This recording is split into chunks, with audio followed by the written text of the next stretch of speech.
What is going on, everyone? Welcome to episode 35 of the Unfinished Lifestyle Podcast. Today, I'm the main host, Coach Nick.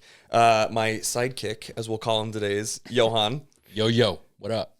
It's so weird for me to be doing the introduction. This is crazy. Actually, this is great. Is it nice? You get a break. Pressure is off of me. You get some time off. I'm glad.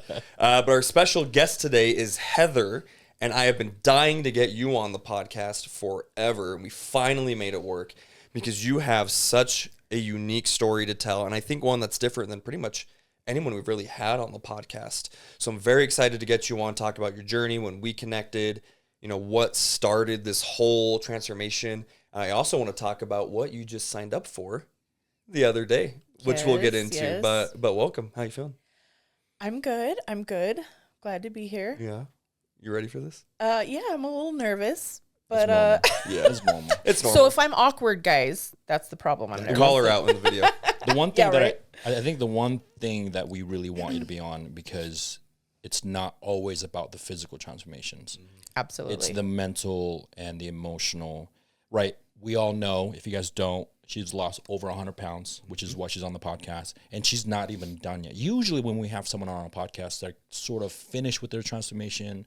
They got the body, they got the mindset that they want, even though you're already there, but I know you still have a lot of work to do. Right. But we want you to really engage in that emotional and the mental journey more specifically too, because Right. we know you lost 100 pounds, which is 100 pounds is a lot of weight, That's a lot. Yeah. Yeah. And so tell us a little bit about yourself. What's up?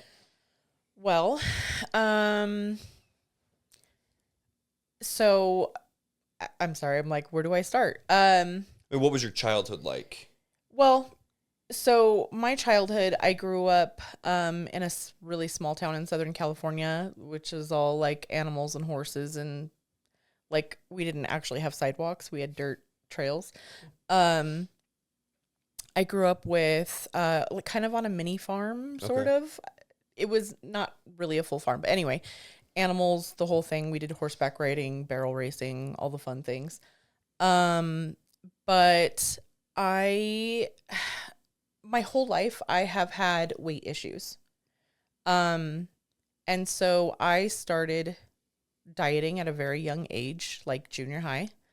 Wow. Was that your decision to diet, or did someone make that for you? I mean, there's a plethora of reasons that I had this problem. Some of it was like being bullied at school. Some of it was home life. Some of it was just in general, the way women are viewed, and me witnessing that as a young child. Okay. And so my weight was always, I was on the chubbier side when I was little, not anything serious, but, junior high, I started getting chubbier, and then I would start to not eat, or, I'd try to lose some weight, and then I'd gain it back, and I'd lose weight, and I'd gain it back, and this was a very common thing in my entire life. Okay. So I think probably around like my sophomore year in high school is when it like really started to affect me the most.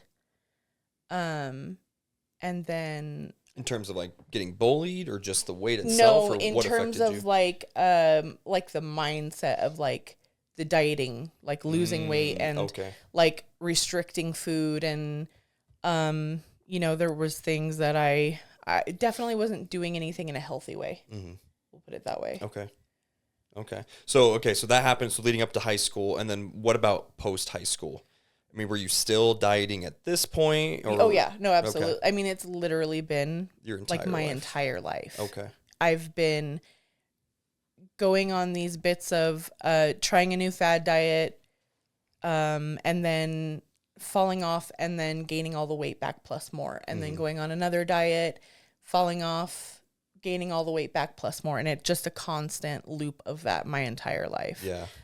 But even more than that, like I've had health issues, right? So, like from a very young age, I've always not felt well. Okay. I've always, like I have PCOS, so that's something that really affected me.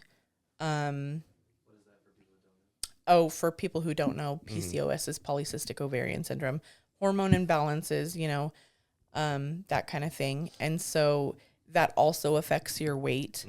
It makes things hard. It makes it harder to lose weight. It makes it easier to gain weight. So, that also plays into the cycle of me losing weight and gaining weight, and gaining more than what I lost. So that's definitely been a struggle for sure. Yeah. So what did food look like then growing up as a kid? I mean, so, you said you're on the chubbier side, you tried to lose weight, you're doing dieting, but what did food look like in the household? Because you've told me a little bit before, but it doesn't sound like your parents really understood proper nutrition, which is common, but. Well, and also both of my parents worked. So keep in mind, both of my parents are gone most of the day. I was home alone often. So more often than not, I was making food for myself in the house, which consisted of top ramen, macaroni and cheese, frozen meals, like that kind of thing. I know in junior high, like I lived on top ramen and Dr. Pepper. That was like, and then we did a lot of fast food. We ate out often. On the weekends, we were always going out to dinner. It was not super common for us to cook a meal at home. Okay. How many siblings do you have? So I have one sister. We have a pretty big age gap. So, I think when I was in junior high, she moved out. So then at that point, it was almost kind of like I was an only child. Wow. And how old were you when you moved to Utah? Was that later down the road? That was later. So me and my husband moved to Utah in 2021, May of 2021. May of 20. Oh, okay. Yeah, so that's still pretty recent. Yeah. Dang. That's really recent. And what was, if you don't mind me asking, what was the point? When was your biggest weight? Like my highest weight? Yeah. So my highest weight was 351.8, and that was in January of 2023. Yeah. Whoa. 321. Yeah. 351. 351. 351. Yeah. So almost 352, basically 352. Wow. How tall are you? I'm almost 5'2". Wow. So to take that into the consideration, because we work with a lot of people that are about, closer to 300, but they're like 5'6", 5'9", 5'11", or 6 foot if you're a male, right? And I have one right now.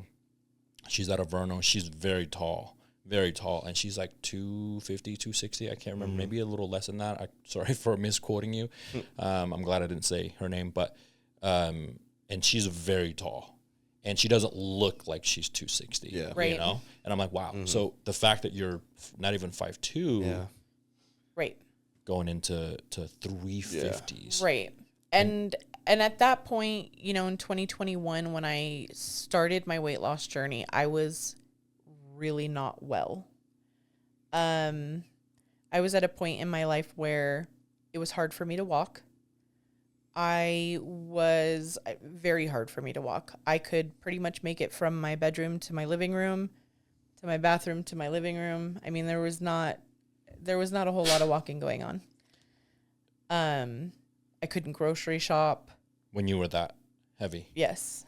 Yeah, I could. This was only 2 years ago. Only 2 years ago, yes. Oh. Well, talk about, because when we did our call, I remember you telling me what prompted you to start the weight loss journey in January 2023, because I think it was that October, the prior year, that you were in the hospital. Is that correct?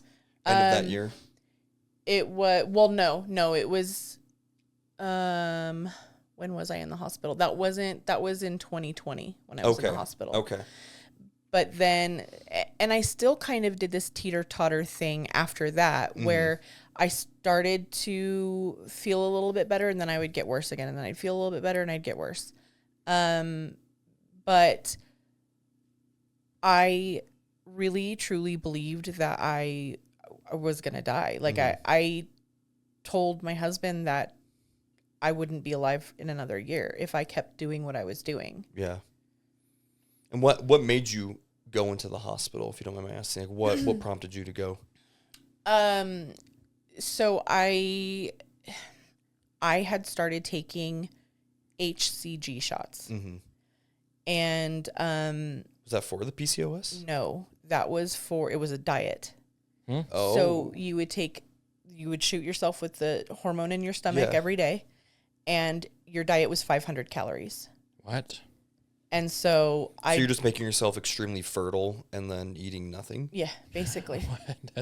Great diet. The weirdest thing. Where did you find this? It was at a like one of those little weight loss clinics. Whoa. So I started taking these shots, and it brought on a period. Mm-hmm. The period wouldn't stop. So they told me to stop taking the shots, and the period wouldn't stop still. Oh my God. And this period lasted, and it was heavy, it was horrible, it was painful, and it lasted for over 14 months, nonstop. And so, zero break. I mean, there might have been like a half a day where it would kind of stop. Oh my God.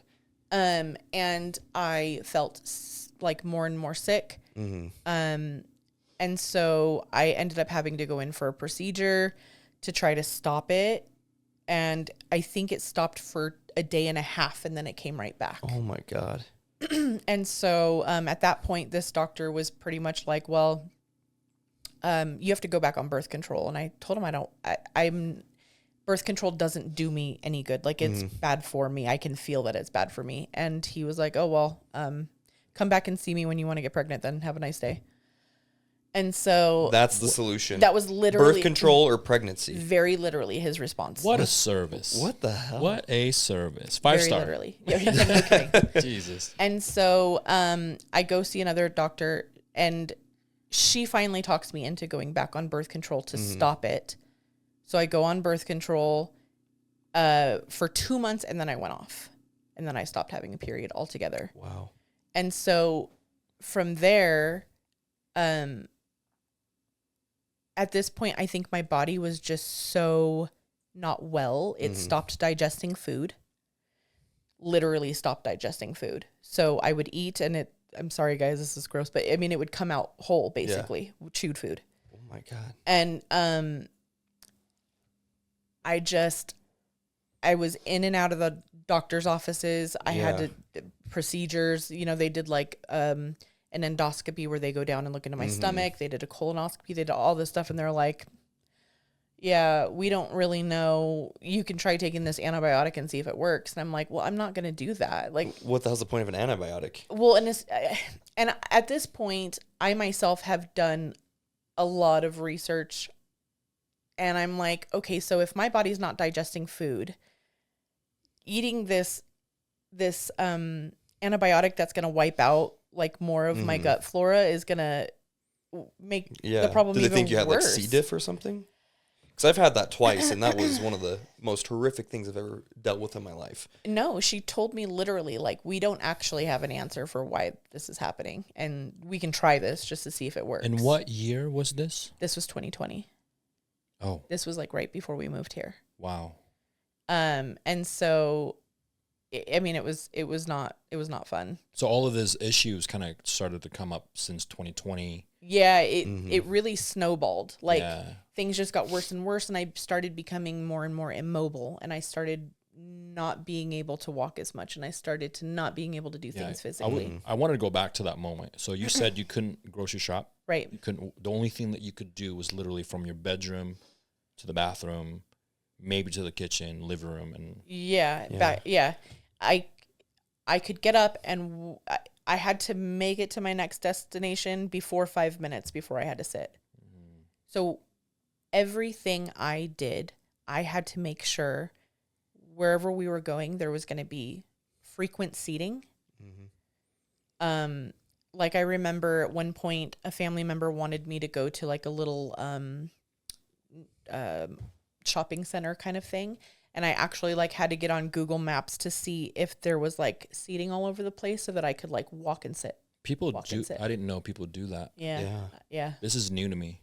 Well, I remember when we did our consult and when we first started training, you had talked about how the process was just to get ready.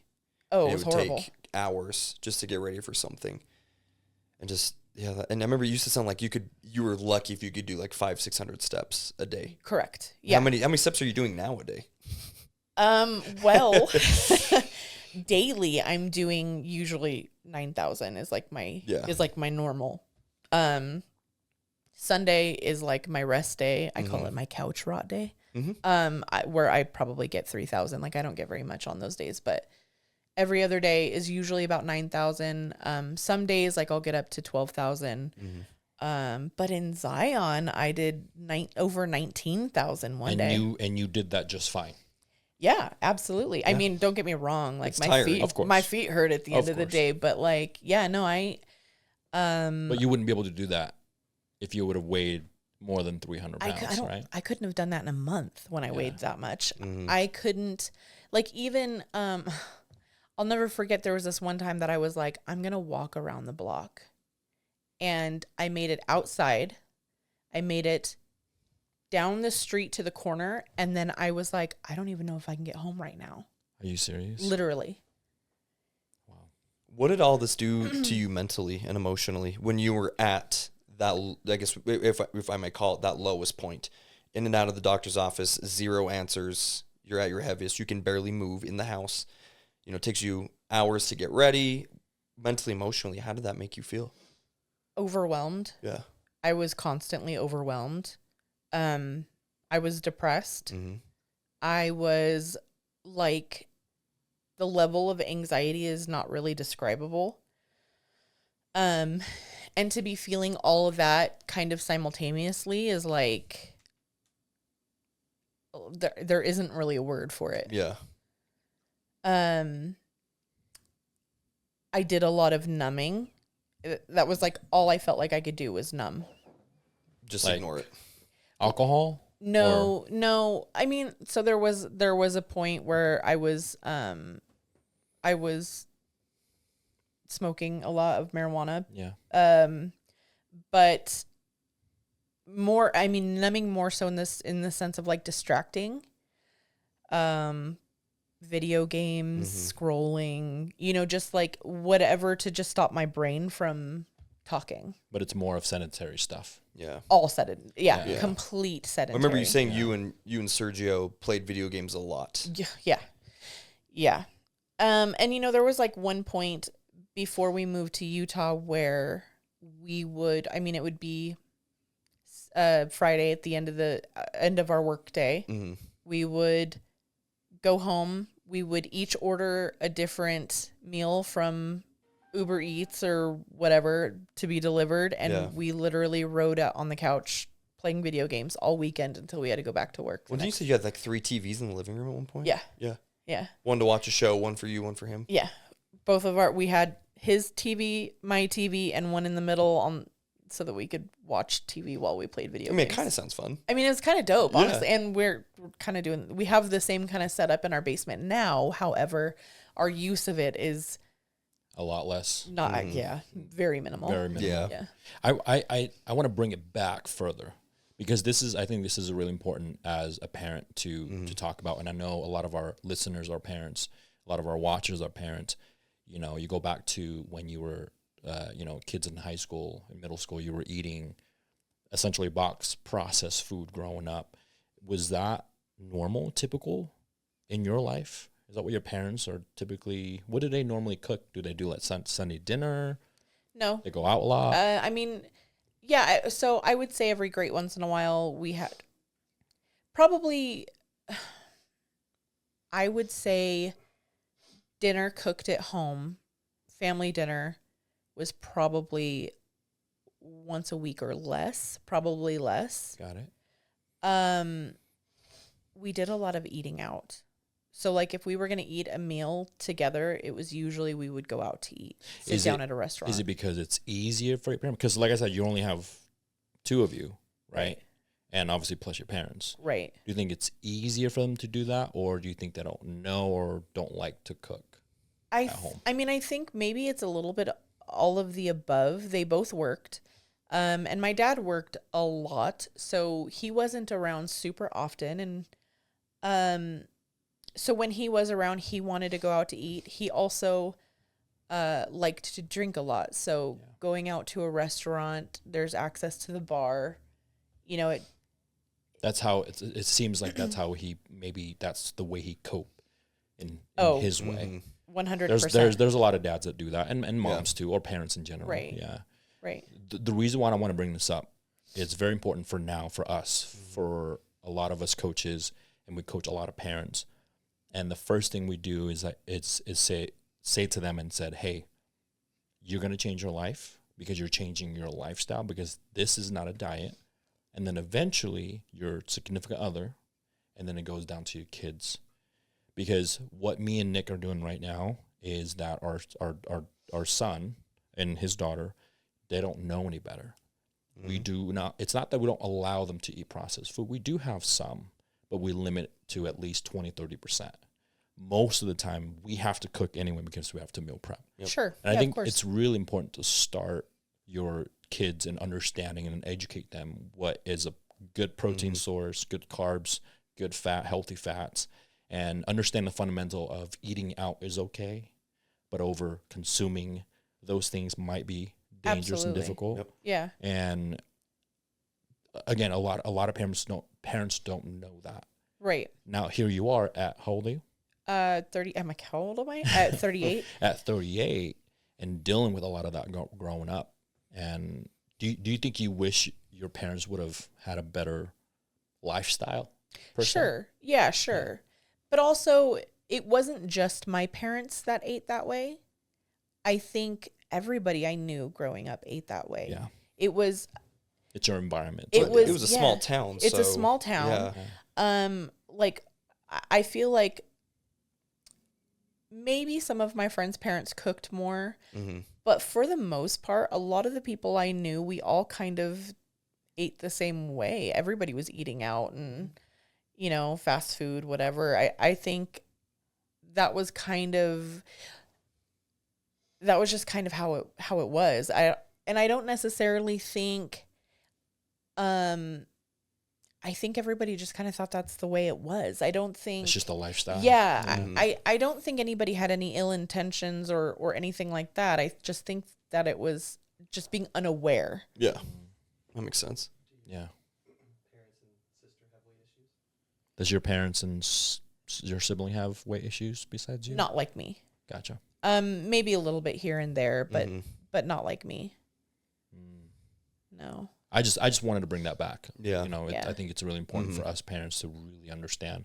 But it has to start with us, though. Yeah. We can't teach and force our kids to be healthy. Yep. And say to them, I've heard this multiple times, hey, stop eating that. It's going to make you fat. That is probably the worst thing you could say. Well, absolutely. To your kids, Absolutely. Because then they grow up and say, hey, my mom said that I should not eat those rolls because I'm gonna get fat. That's horrible. I ate so many rolls, it's crazy, and I don't, you know what I mean? Yeah. It's just the balance of macros. But thank you for sharing that because those are really important. So I think the journey of it, and then you're right, the culture, the environment. I grew up the same. Yep. All of my family back home, they eat a ton of fat, a ton. Every meal, it's high fats, pork. Whether it's chicken, it's high fat, cooked in oil, fried. We eat a lot of fried foods, not to mention the carbs that we eat. The rice of per serving is a lot too. Right. And because the food is part of our life, it's the culture, right? But at some point that I think he came from a culture, I came from a culture, so do you. So we all learn to manage that as we grow up and understand, oh, okay. You don't have to eat the whole damn plate. Yep. Right. Because we were taught that. Or like, hey, Heather, you better finish your damn food. Right. Which I understand the concept because you don't want to waste food. Sure. But also at the same time, I think, hey, if you're full, like my son now, I'm like, are you done? Are you full? Okay, well, let's do a couple more bites, depending on, how much he ate. Sure. And then he's done, But most of the time he eats the whole damn thing. Yeah. Yeah. So that I think that's really crucial. But the fact that you live back to you being your heaviest and you made it to the end of the block and you said to yourself you couldn't make it back into your home, that's a scary thought. It was terrifying. And I remember kind of having a panic attack, and it almost gave me a rush of adrenaline to get back home because I started to panic. But it was the amount of pain I was in by the time I got to the corner and realizing that I only made it to one corner. There was still 3 more corners before I could even get back home. I started to panic and I had to turn around and go back, and I barely made it home.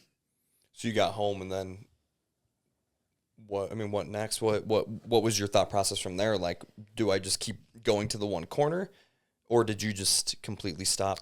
I think I realized at that point that I needed something else. Mm-hmm. I needed another way to get moving, because the amount of pain I was in was too much. That it was too much. Mm-hmm. And I think at that point I had bought a swimming suit, and I had tried going swimming at a gym by myself. Yeah. And that turned out horrible. It was not a fun experience. But then a few weeks later, a friend of mine had asked me to go to water aerobics with her. Mm-hmm. So I went to this water aerobics class with a bunch of little old ladies, and it was hilarious and a blast. It was so much fun. And I remember went into the dressing room. I remember sitting for a few minutes and then getting out to the pool. We got in the pool, and I remember the weightlessness of it was like a relief. Yeah, I mean, I don't even know how to describe it. Just getting in the water and being weightless for a little bit was like mind blowing. I enjoyed the class. I definitely worked hard in the class. Mm-hmm. And then when I went to get out of the pool, I had a very hard time making it to my car. I remember you telling me about that. So you got out, and was it just because you got out and it was the adjustment from the weightlessness in the pool, or was it because the swimsuit was wet? I think it's all of it. Difficult. It's all of it. Like, first of all, just getting out of the pool was a struggle. Mm-hmm. Getting out of the pool, it's like all of a sudden all the weight is back on your body. And I remember having the thought of that TV show, The Biggest Loser, back in the day, when at the very end they did this like marathon where they had every stop they had to they started with all the weight bags on their body. And I remember thinking like, oh my gosh, like all the weight is back on my body. But so I think just between that physical sensation, not only that, but like the energy I exerted in the class was more than my normal daily output at that point. Yeah. And then, so I had to sit down for a while. And then my friend, very, very sweet friend, Jody, literally like helped me from like bench to bench. And we would just get to the next bench and sit down. Wow. And then get to the next bench and sit down. And then she ran and got me some water. And then literally I could do nothing the rest of the day. Like by the time I got home, so we got to my car and I couldn't even drive for a few minutes. Like I had to just sit in my car for like 15 minutes before we could leave the parking lot. Wow. And then dropped her off. I got home. I got downstairs. I got on the couch and that was it. I was done. I could do nothing the rest of the day. And was that still in California or was that here? That was here. That was here that was in January of 2023. Okay. So that was when you're at your heaviest.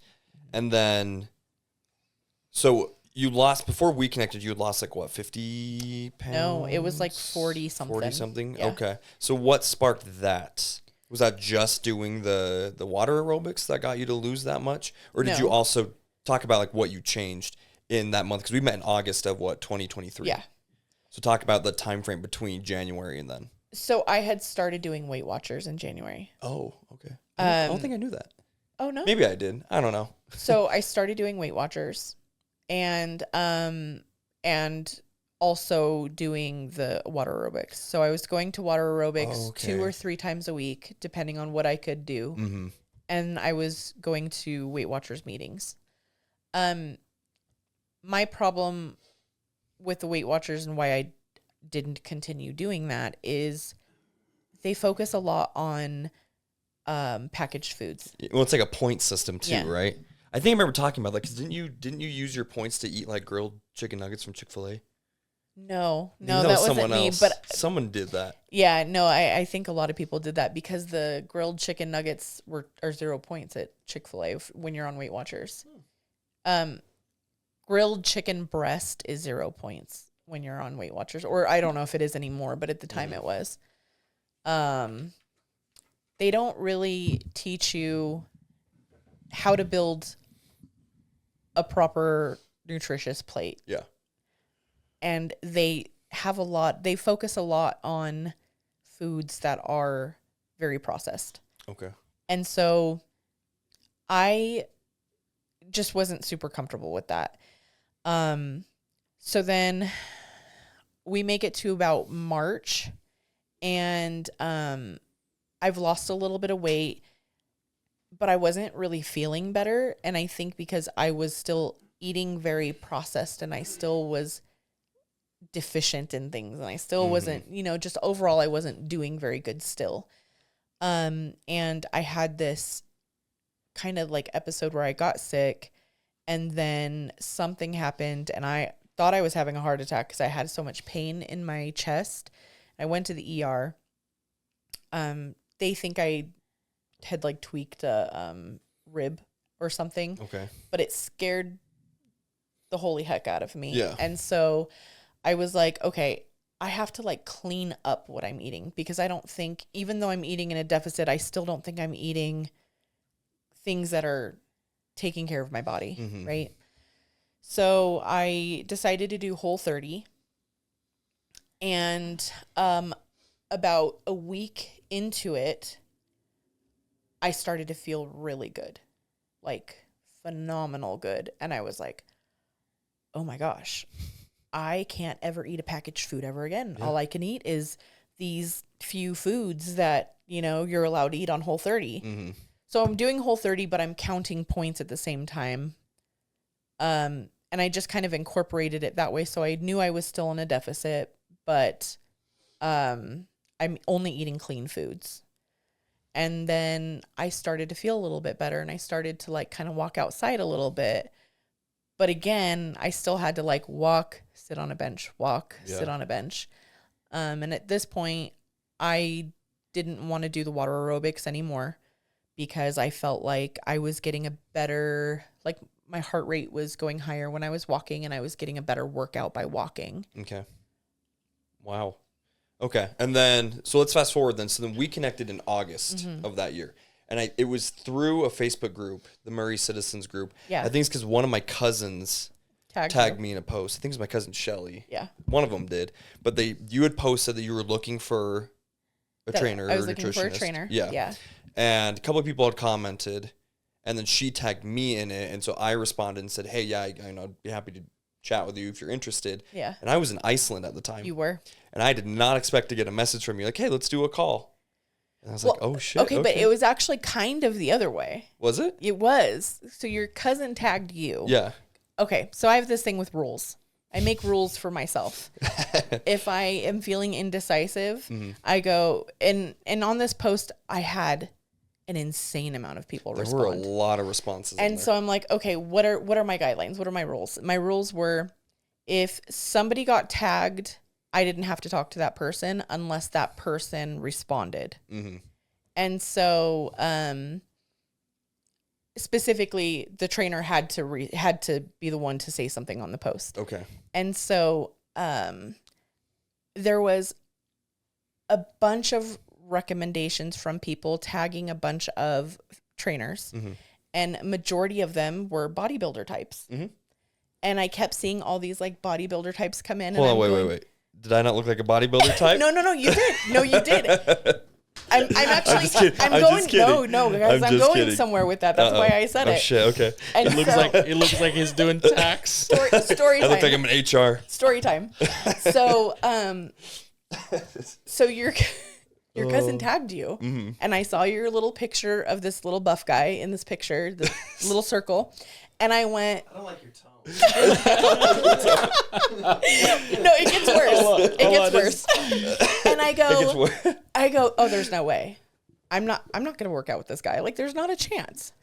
And so Nick responded and was like, oh, I'm in Iceland right now, but I'd love to set up an appointment with you or whatever. And I said, okay, well, just let me know when you get back. And he's like, well, I can FaceTime. Like, we can just do FaceTime. And I went, oh, man, okay, we'll do this. So I ended up meeting with a couple of other trainers first. Yep, some of whom we know. Both of them, actually. Yeah, we know both of Yeah. them. Yeah. Oh, interesting. Okay. And so one of them was a no, respectfully. The other one I really liked a lot. Mm-hmm. And then I got on the call with you, and me and you clicked like instantly. And I was like, I'm a dick. Because this little buff guy. Because this buff guy, there's no way I'm going to work out with this buff guy. But this is so good. This is gold. I didn't know that. Oh my gosh. and so, honestly, Yeah. what it really is I saw somebody who was fit, and I immediately assumed I was going to be judged. Mm-hmm. Or also like the idea of like, there's no way this guy's going to be able to relate to me or understand what I'm going through. And I appreciate you, because not once have you made me feel judged.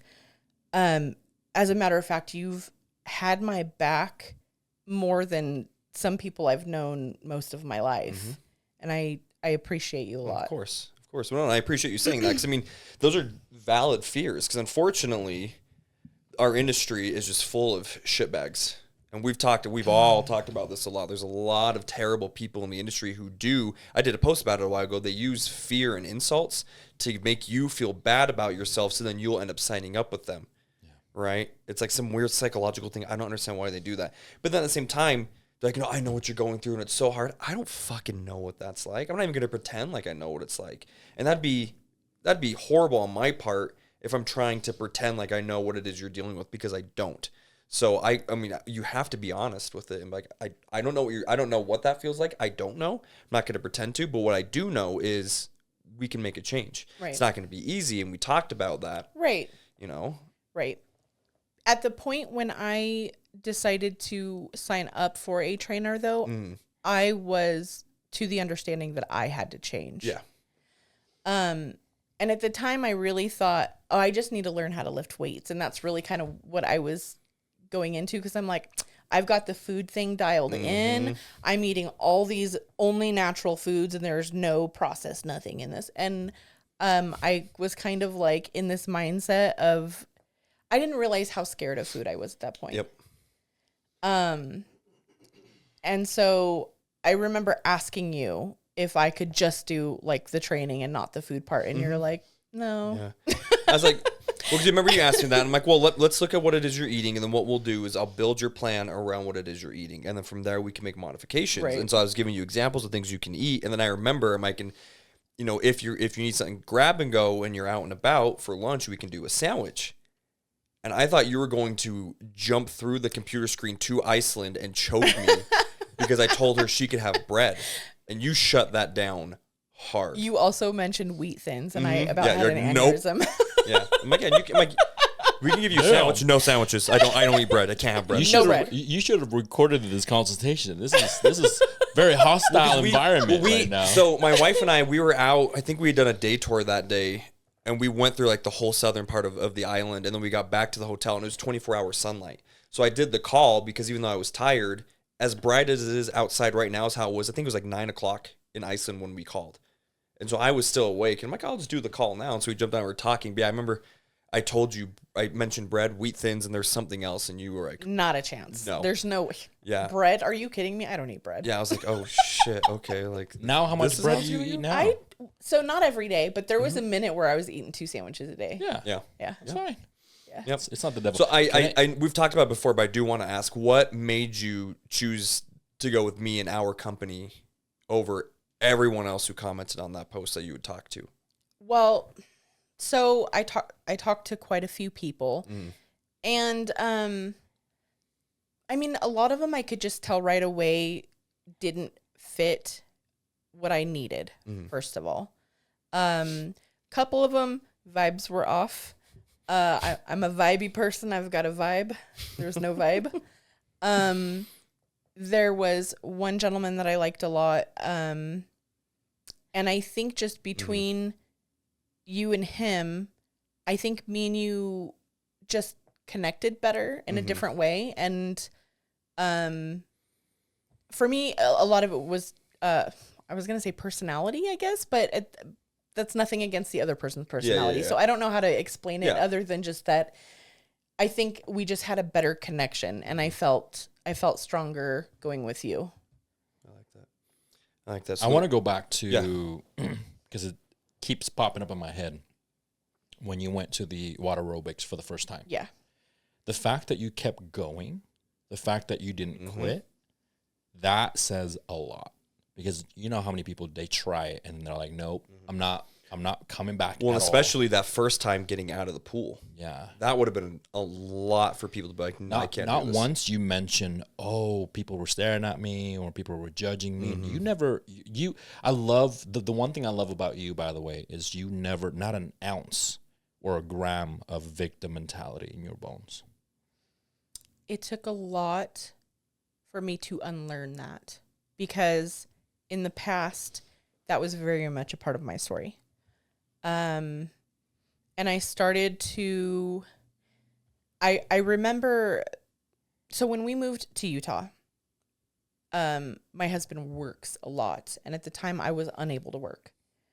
I probably could have gotten a desk job somewhere. However, I promised myself I would never have a desk job like I did back in California ever again, because being that sedentary is not good for my body. So we got here, I'm super sick, really not able to do a whole lot. I won't work a desk job. So I'm by myself in this basement that we were renting most of the day, every day, because my husband's working 6 days a week, sometimes 7. And I had to face a lot of my own bullshit. So I was reading books, and mind you, I'm fed up with myself at the time. With your own bullshit. Right. Yeah. I'm fed up with myself. I know that I need to change, and I know that I want to change, but I don't know how to change. And a few years earlier, I had really started kind of going on the spiritual journey.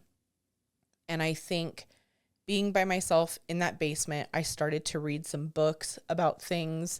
I started to change my mindset about things. I started to see things that I felt like happened to me.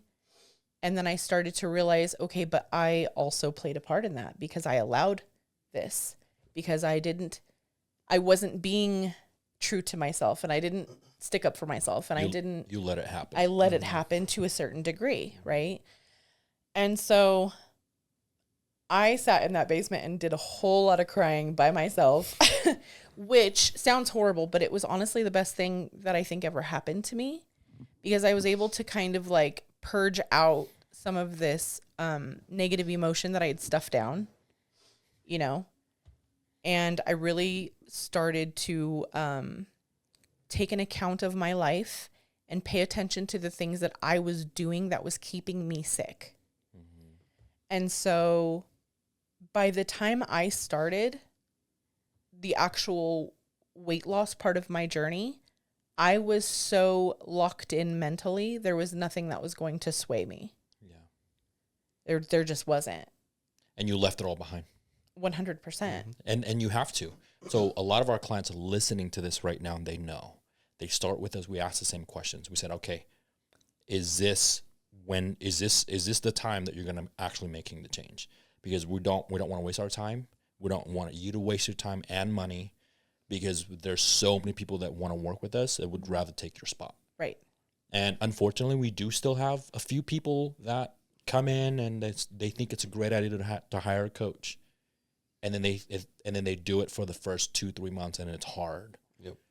It's very hard. It's very overwhelmed with it. Right. Overwhelmed. And we try to make it simple, though, right? Yeah. Get your steps in, follow your food. That's it. Yeah. Right. And then work your way into the gym. And there's still a lot of them are like, I don't want to go to the gym because I'm so intimidated. I'm like, I get it. Mm-hmm. Let's start once a week. Right. Yep. Can we do once a week? Can we get your steps? Can we go hiking? Can we go swimming? Whatever the case may be. Start somewhere. I think that's one of the reasons why we're so successful in what we do, is because we allow you to be you. Right. We never force you to do anything that you don't want to do. Nope. We will hold you accountable. Sure, absolutely. Because you hire us to do that. Yep. Yeah. All right. We have your permission to say. Right. What we we dealt with that, of the fear of the gym. and you not wanting to go. We dealt with that 100%. for a while. Well, so the cardio aspect of it, I had no problem with. Mm-hmm. It's the weightlifting part of it that I really struggled with.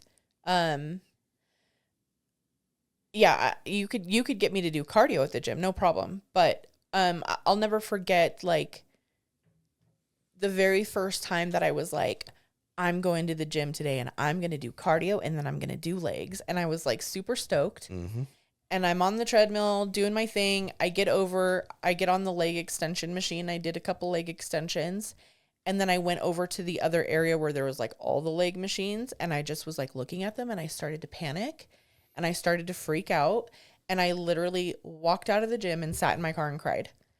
And I was so mad at myself because I had the right mindset going into it. And then I just panicked. And I couldn't, and that was it. I couldn't do anything at that point. Yeah, and we talked about that. And it was like, okay, go do your cardio. We'll use our session as us weightlifting.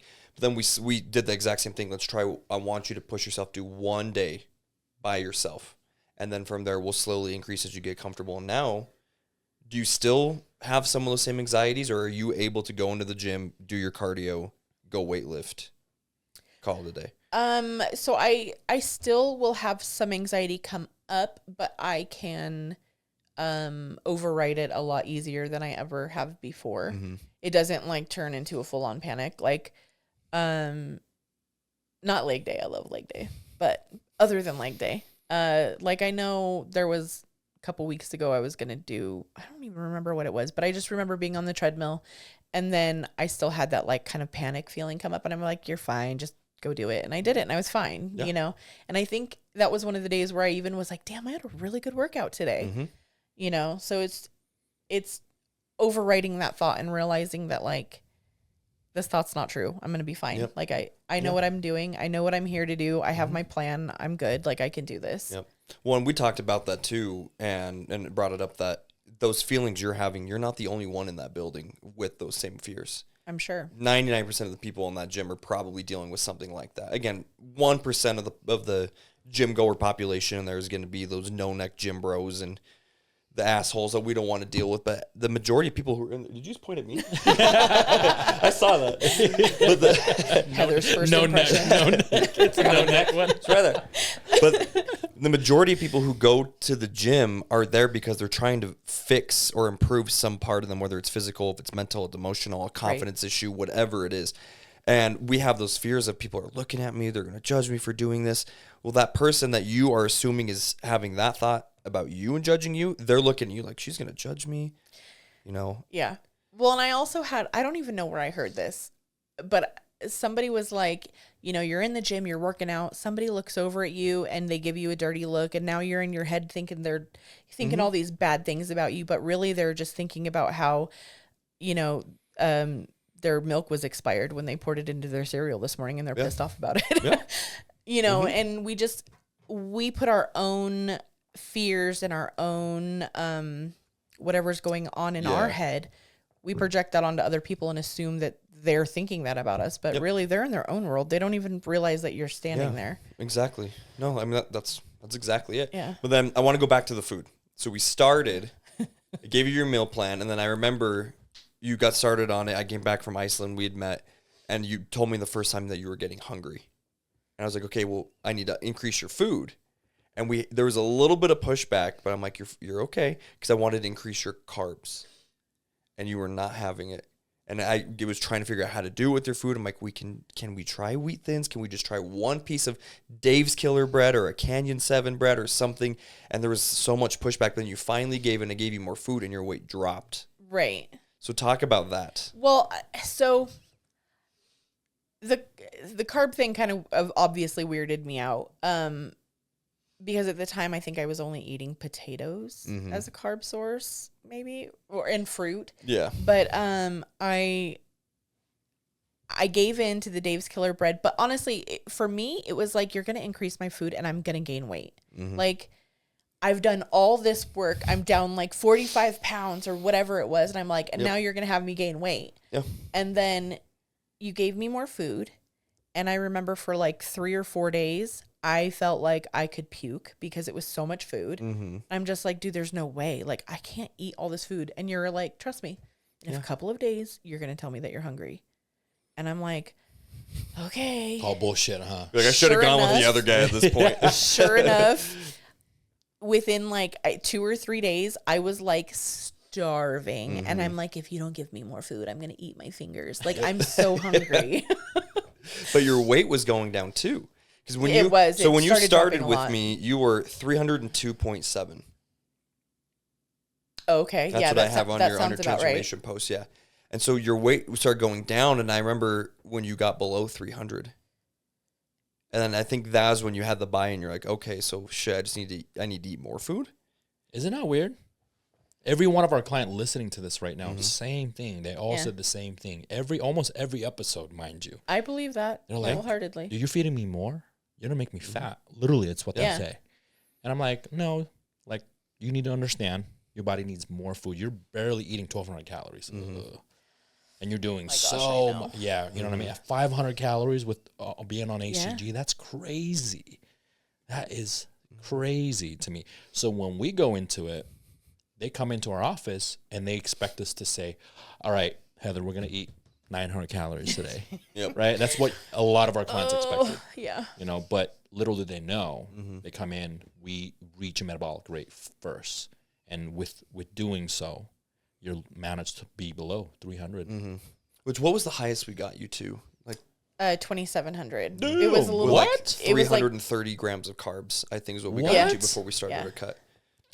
Over 300 grams of carbs. I was eating 2,700 calories. And that's that was to lose weight before we even started the cut. Yeah, that was before the cut. So you're listening to this right now. Stop under eating. Most of you, male included, but mostly females, they tend to undereat. Stop doing that. Hire professionals so they can help you reach a metabolic rate. Well, and stop falling for the social media body bullshit of, women are supposed to eat less food so they can stay a certain way. No, that's not real. These women that you see that have a certain physique, they've been exercising for a decade, if not longer. Just to be transparent, most of them were on some type of gear, probably an oral to get them that lean, and they were dieting for all those photo shoots and all that.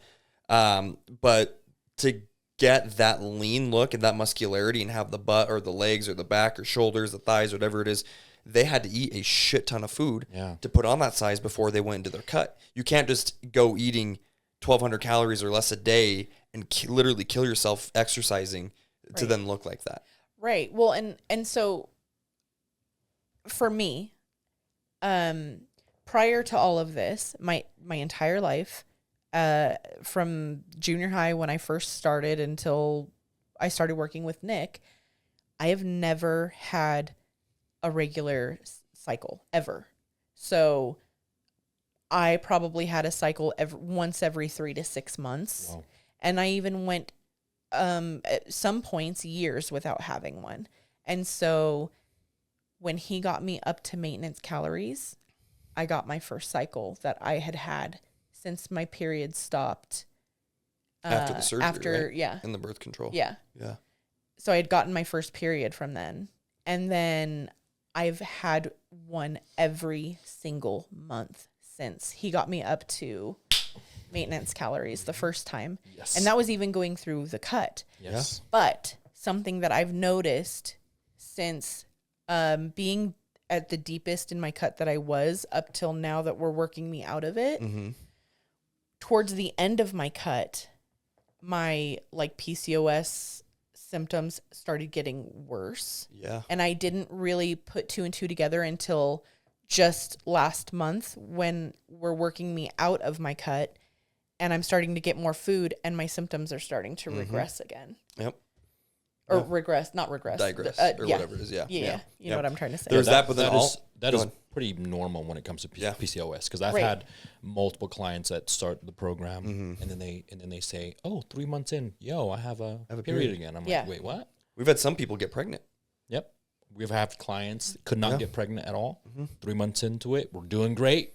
We're going. Then they're pregnant. I'm like, "Oh man, shit! Now we got to change some things." Yeah, lovely. Yeah. But I mean, it's great, but darn it, we have goals. Yeah. I'm like, but it just goes to show what just eating properly can do for people. Right. Yeah, so you talked about that on video the other day. I did. On your Instagram and TikTok about, you know, you getting your cycle. But then remember it was the end of last year, we sat down and we were going over all of your check-ins because you were dealing with horrific migraines. Yeah. And we were looking at it. And then at the time, I was also having you track your blood sugar fasted because we found you had some, not insulin resistance, not even glucose resistant, but your fasted blood sugar was high. So we were working on getting it down. So we were doing complex carbs. We went 0 carbs for God knows how long. 38 days I was no carb. Woo! And we dropped that shit. We did. Sometimes we had to, though. We found a pattern of the days you woke up with your glucose at its lowest point, which was typically below 100. Mm-hmm. That same day, you'd get a migraine. I would. Your blood sugar would spike later in the day, and you'd get a horrific migraine. And so we found that, and we had to adjust around that. So people assume they hire us, and it's just eat the food, drink water, exercise, get your steps in. You're pricking your finger every day, check your blood sugar. You're getting your cycle back. We did God knows how many panels of blood work. A lot, yeah. Done a lot of blood work. All the adjustments to the food, all the stuff. I mean, at any point did you feel like, okay, this is not what I expected it to be? Like I thought I was just going to be, here's a plan, go do your stuff. Now I got to track all of this and get stabbed and blood taken out of my body. And no, I think initially when I signed up with you, you were very good at kind of explaining how things go for the most part. So no, I don't think I was ever surprised. And I also am somebody, like, I'm a data person. Like I want to know the data. I want to know the things. So it never bothered me. I never thought it was excessive or too much or whatever. Yeah. And I know some people, they're like, you weigh yourself every day? That's so not healthy. And I'm just like, no, that's... So is weighing your food, by the way. People say that. I'm like, do you weigh your food every day? Yeah, like, that's you're absolutely. going to get an eating disorder. Yeah, like, one, be respectful to those that have it. And two, weighing my food is not causing any kind of an issue. No, absolutely I get not. maybe the point behind why they would think that, but don't we need to know portion sizes. Absolutely. A portion size isn't a big-ass amount of food. Yeah. No, well, and... Yeah, I know, right? Well, but eyeballing it, you can be so far off when you're trying to eyeball things. It's just not. It's not good. They're like, yeah, this is 4 scoops. That's a cup. Not even close. Right. Really. And the amount of things that I have figured out about myself from all of the data that we collect has been just huge. I mean, the way now I recognize, I know the second I start ovulating because my weight spikes up and I start to feel, you know, like I can, how do I say what I'm trying to say? It's just, it's put me more in tune with my body to see the patterns and what happens, you know, throughout the month. And I don't freak out now when the scale jumps up. It's like yesterday I ate all the right things and the scale jumped up, but that's okay because I know. You know, I know why it's doing that. I know what's happened. Yep. And that's what we have our clients to weigh every single day. I think I've had maybe a couple of clients that really struggles with it. Then I'm like, okay, fine, once a week, you know, and then we work our way up to the daily later on, usually at the beginning of their journey. But once they lose, you know, quite a amount of weight, quite a amount of body fat, and then they start to feel better, look better, dress better, taking more selfies, you know, and then it goes from there. And then it's so crazy to see their personality change within a year in working with us. Right. You know, I do want to mention one of our client, Julio, you go to the same gym. We do. Yeah. Okay. So he said to me, and I wanted to say this to you, he came into the gym one day. He saw you doing cardio. And you were just jamming. Like you got your music on, and apparently you were like dancing while walking at the same time. And I love that. I love that. Dude, I swear I am probably, I'm not embarrassed by it, but I'm sure people watch me and they're like, what is this girl doing? But they watch you, see you, but it's like it's a positive. If I see it and I'm like, man, if she doing it, I got to be doing it too. She's Let's go. in it. I'm literally like, I'm on the treadmill and I'm lip singing super hard. Yo. At, like all the facial What, your expressions. Harry Styles or whatever it is? Oh. You showed me the Harry Styles bag. Dude, oh yeah, I have Yeah, Harry when we Styles. were on our love call. Harry Styles. But I also like death metal and I also like a little bit of everything. So but funny. My playlist is so bizarre. Like I've got music from like the 1920s on it, all the way to like rap to like, I mean, so I'm all over the place. I love that. But I just wish people can enjoy it as much as you do. Mm-hmm. You know? I do. I really do. And to me, this is my life moving forward. Yeah. Right. And so you have to find a way to enjoy what you're doing. Right.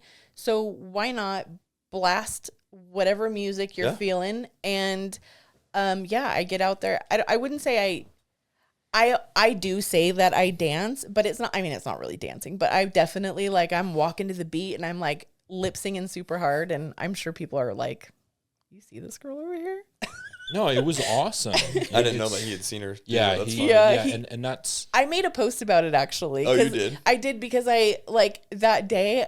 I know exactly what day it was because I was like so amped up. I had such a good cardio day, and I think he came up to you, didn't he? No, he commented on my post. Oh, okay. Yeah, and he was like, oh yeah, I saw you. You were like totally jamming. I was like, oh my god, you saw me? How embarrassing! But at the same time, like I appreciate that. You know. Well, and there's a good chance that like the more you talk about doing that, and then people in the gym see you doing that, like he said, someone's gonna see you and be like, oh, okay.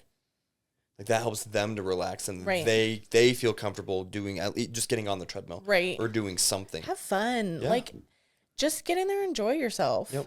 Yep. So within this journey, you continue to lose weight. So let's talk about the cutting aspects of that really quick. So he got you up to 2,700 calories, and then now decreasing calories intentionally. And we know you're going to be hungry. He probably warned you of that. Now that you've lost. Well, actually, before I go into that, during that cut, what was the hardest part of your journey? Or what was the hardest part within the journey period? Well, since starting with us. Okay, so initially the cut was no issue. I did fine initially, but at the time I was working crazy hours, and so I was getting up every morning at 3 a.m., eating, going to the gym, and then going straight to work. And it was totally fine throughout the winter. 3 a.m.? 3 a.m. every day. Yeah. Okay. Every single day. Wow.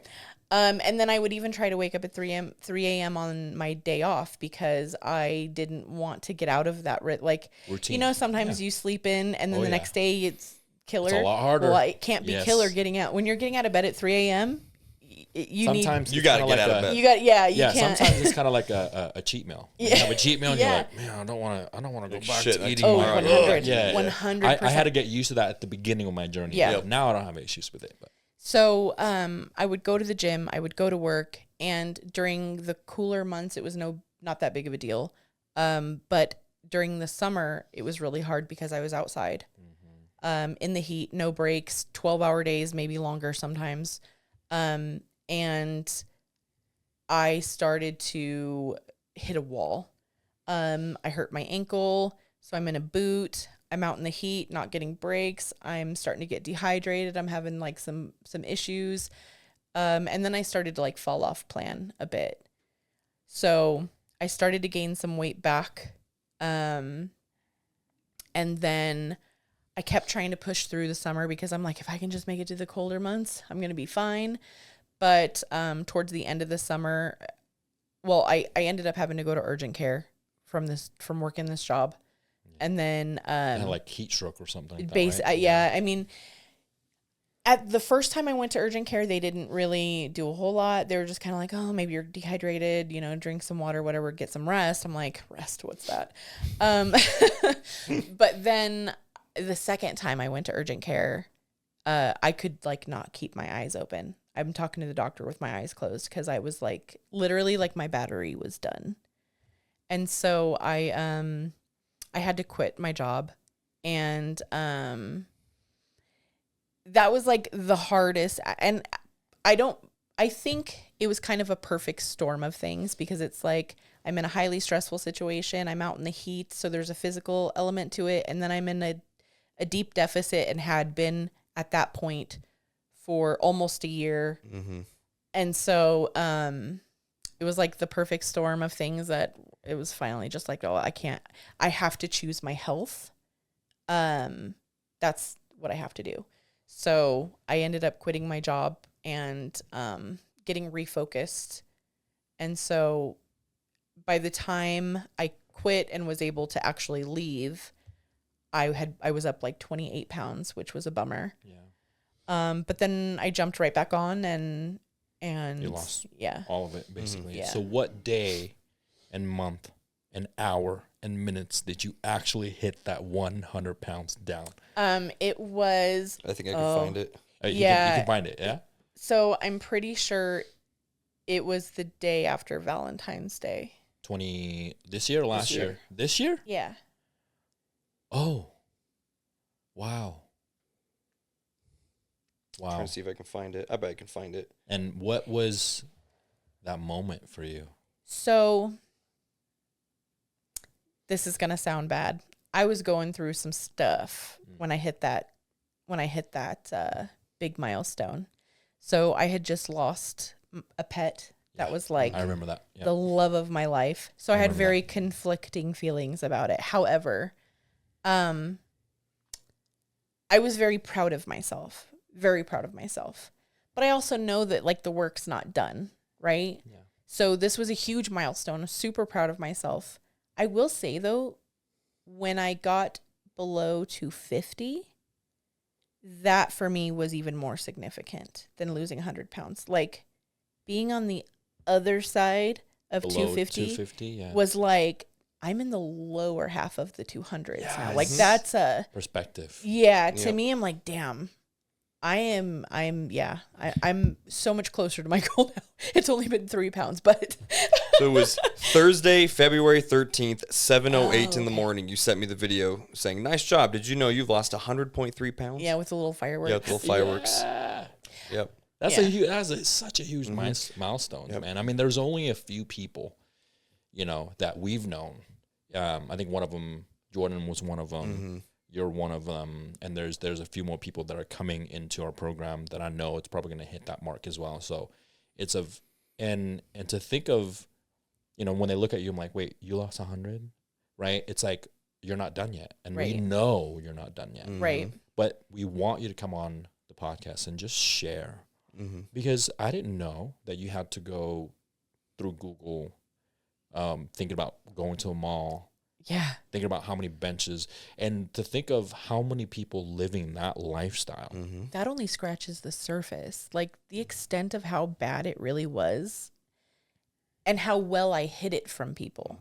Oh, because I didn't know a lot of this. Well, I we did a mean, video talking about trying to put shoes on, the steering Yeah. wheel hitting your stomach, Yeah. planes. Yeah. Oh, yeah. Yeah. I mean, honestly, like showering, how it was so hard for me to take a shower. If I had to go somewhere, if I had a doctor's appointment, or if we had lunch plans with somebody, I had to make sure I had at least 4 hours to get ready. So it's like a whole A whole event. thing. Yeah. Mm-hmm. Wow. A whole thing. See, I don't understand how people live like that and not think of changing. I mean, I'm sure they wish to, but maybe the environment or something disallow them to go into your direction, right? Because So I think for me, yeah, things snowballed in such a slow way that I didn't realize how bad it was until I was in so much pain that I was unable to do things. And then once you get to that point, you think there's no way out of it. You don't think you can turn it around. You think you're too far gone. And so or it's too late. Why now? Yeah. What's the point? I don't know. I don't even think it's why. I didn't think I was physically able to do what I needed to do. And honestly, at that point, I was not. Mm-hmm. At that point, I was not physically able to do what I needed to do. Do you think a part of that's also just not knowing what to do and how to start. Absolutely. I'm sure that's part of it. But our brain plays tricks on us and tells us that we can't do things and tells us we're unable and we're not capable and all, you know what I mean? And there was also this aspect of all the energy I did have, I felt like I had to use on taking care of other people instead of myself. So at that point, I had nothing for me, you know. It wasn't until I realized, no, I've got to redirect that and use that energy on taking care of myself right now. And then start, when my cup is full, then I can start using that overflow for others. Exactly. Because we talk about it all the time. If you aren't 100%, how can you expect to take care of the people who depend on you? If your cup is empty. To you? Yeah, if your cup's empty, you've got no energy, your health is down, your battery's drained, you've got nothing left. You can't provide for the people who depend on you or that care about you, that you care about and want to help, if you've got nothing left. Right. And, you know, my husband works really hard for us. And here I was in a position where I felt like I couldn't contribute. I felt like I couldn't. It's like he's working. He's also doing cleaning. He's doing everything, and I'm stuck. And I felt like I was alive, but that was it. Like I'm alive, and I'm stuck, and there's really not a whole lot I can do. Wow. So before we get to the end of it, I want to talk about a couple more things. What's the lowest you've hit? The lowest weight? Yeah. Lowest, I think, is 248.9 or 7 or something like that. Damn. And you did all of this. I also go really quick into it without weight loss shots. Oh, yeah. And this is something that we've talked about because a lot of people around you have done the shots. And Heather, why don't you just do this? You know, or you think it's so easy for you to diet and exercise. You don't know what I'm going through, and that's why I'm on the shot. So what has your opinion and view been on the people who decide they want to make a change and have talked to you about it, but they opt for the weight loss shots and consciously make the decision to not address the root cause, which is diet and exercise? So my opinion of those taking it, I have empathy for them because I understand how that feels. I understand how it feels to think that you can't do it on your own and that you have to have something outside of yourself. But I think the reason why I refuse to take them is because I need to know how to live my life in a way that supports my body without something external doing it, if that makes sense. I watched this video. I was already on my journey at the time, but the girl said, if you woke up tomorrow and your body was perfect, how would you know how to take care of it? How long do you think it would be before you're right back in the same situation that you're in right now? If you walked 10 miles into the forest, you now have to walk 10 miles back out. Otherwise, you are not going to know how to take care of yourself in a way to maintain the weight loss or maintain the physical health that you're trying to get. Yeah. No, I mean, that's, that was deep. That's 100% accurate. Last thing I want to talk about, if you're okay talking about it, is you signed up for some fun things the other day. I did. What is this? What did you sign up for? What is this? So I signed up for courses for certified personal trainer. Wow. And I signed up for a lot of courses. There was a lot on that list. There was a lot. What made you want to do that? We talked about it, but share with everyone else. I needed somebody when I was at my worst to understand what I was experiencing and understand how to move forward. And I want to be that person for somebody who needs it. You want to be a small bodybuilder, dude? Absolutely. that tiny I want to buff be person that in the tiny picture? little circle of a buff guy. That people will see, like, I don't know if I want to work with them. Like not this guy. I love that though, because, as we all know, we always need more coaches. We always need more coaches that know not only the educated, decision that you're making now, because you work with us for 2+ years now. Almost 2, yeah. 2 years now. And I think to fill in that space, it's huge, because there's so many shitty coaches out there. They're selling bull crap programs. They've never done anything for themselves just because they look good naturally. Right. But then there's someone like you, someone like us, that been through I've been through both spectrums of it, right? And I think that just makes you a better coach. Yeah, I agree. And I think something that I want people to understand is that the healing that they need is actually in them. Correct. It's not in anything outside of them. Mm-hmm. I just want to help people figure that out. And we always mention this all the time. We coach from inside out. 100%. Not outside in. We know your physical is going to change. We know your weight is going to change. But what does that inside looks like? Blood work, your emotional, your mental, around food, around environments, around your family. Learning how to say no is probably the hardest thing any one of my clients have to learn and endure. Yep. Wow. That's incredible. I'm excited for that journey for you. I'm excited too. Fun. I'm very excited. Last thing I want to ask before we end, what is your advice for, because you've been posting a lot. Right. So when you post these videos or going forward, what is your advice to the people who are watching your videos, who see what you have done and are getting inspired by your journey? What is your advice to them about getting started? So I have a lot of people telling me, I just can't do what you're doing. And I think what they don't understand is this is a routine that I've built over a 2-year and 4-month period. What I'm doing right now is not what I started doing. Mm-hmm. You have to start where you're at and figure out where to increase. What are your average steps right now? Okay, so add 1,000 to it.